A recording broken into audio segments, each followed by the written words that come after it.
Magandang araw po sa inyong lahat at konting kaalaman muli at gabay sa ating pang-araw-araw na buhay. Tatalakayin ko po sa sandaling ito yung pinamagatang irrevocable truths. Irrevocable truths. Baka sinasabi nyo, Pastor, parang ang lalim naman ng pamagat mo. Hindi po, may meaning yung irrevocable. Ito po yung meaning para mag-get natin. Pag sinabing irrevocable, not able to change, reverse, or recover. Meaning, it's final. Pag sinabing irrevocable, final yan. Hindi pwedeng baguhin. Yung kulay orange, hindi pwede maging red. Yung red yan, hindi pwede maging orange. Final. At ang pinaka-final natin, when it comes to authority, ito po ang ating final authority, ang salita ng Diyos. Hindi pwedeng dagdagan, bawasan, o baguhin. Sapagkat yan po ay malaking pananagutan sa Panginoon. Hindi natin pwedeng i-twist. So ano yung mga irrevocable truths na aking isi-share sa sandaling ito? Unang-una, yung death is sure. Ang kamatayan ay tiyak. Hindi mo pwedeng baguhin yan. Kaya mayaman ka, malusog ka, wala kang sakit, tiyak at tiyak magpapantay ang ating paa. Itinakda yan, Hebrews 9:27. Tinakda sa mga tao ang matay na minsan. So, irrevocable truth yan. Whether you like it or not, papanaw tayo. At ang buhay ay maigsi. Kaya nga nakalagay, life is short, just enjoy it. Pero eternity is long. Eternity is long, you better prepare for it. Lagi kasi nating pinaghahandaan lang yung dito sa lupa, ay paano yung kabilang buhay, mas mahaba, mas walang hanggan yun.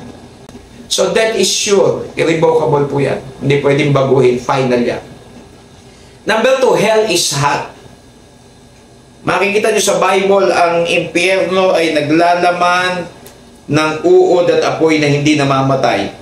Mark 9:48 na doon hindi namamatay ang kanilang uod at hindi namamatay ang apoy. Final yan. Nasa Bible yan, hindi pwedeng baguhin yan. Hell is hot. At ang hell ay place of punishment sa mga tatanggi sa Panginoon, magmamatigas, hindi mananalig sa Kanya. So, hell is hot. Number 3, heaven is real. Totoo pong may langit. May alapaap, may kalawakan, at may tahanan ng Diyos. So, 3 stages po yan eh.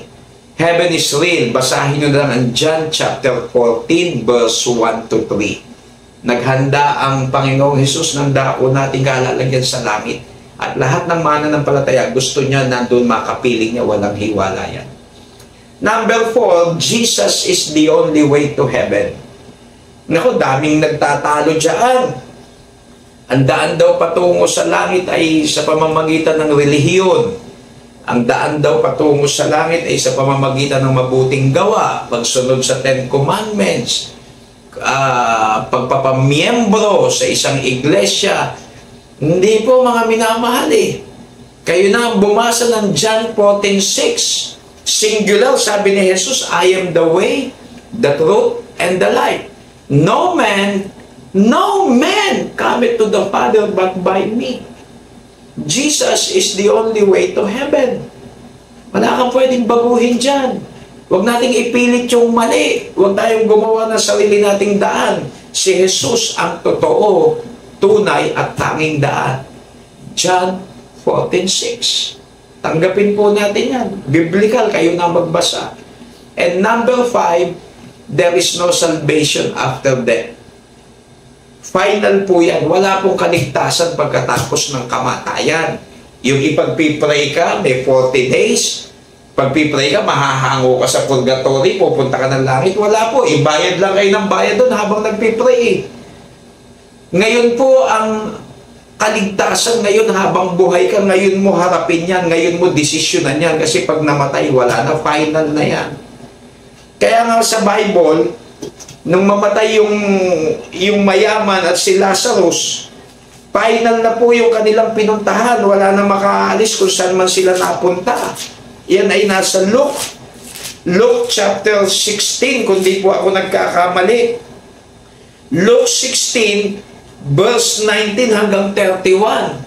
nung mamatay si Lazaro at yung mayaman, magkaiba sila ng pinuntahan, wala na po, final na doon, hindi na makakaalis. Kaya there is no salvation after death, irrevocable truths. Death is sure, hell is hot, heaven is real, Jesus is the only way to heaven, there is no salvation after death. So mga minamahal mga kapatid, ito, tignan natin to. Huwag tayong magbulag-bulagan, huwag umira ng pride sa atin, huwag nating isarado ang ating puso't isipan sa maling bagay na wala namang pruweba kung yan ay totoo. Ito po. Ito na. So, irrevocable truths. Nawa ay maintindihan natin yan. Tanggapin natin ang katotohanan, pasalamatan natin ang Diyos, akapin natin ang katotohanan, ipaglaban natin ang katotohanan, manindigan tayo sa katotohanan.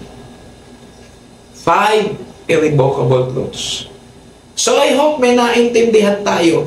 Hindi po ako galit. Masaya akong sinishare ang salita ng Diyos. Mamulat tayo sa katotohanan at ang katotohanan ang magpapalaya sa atin. So muli, ito po ang inyong lingkod, ang Peking Kano.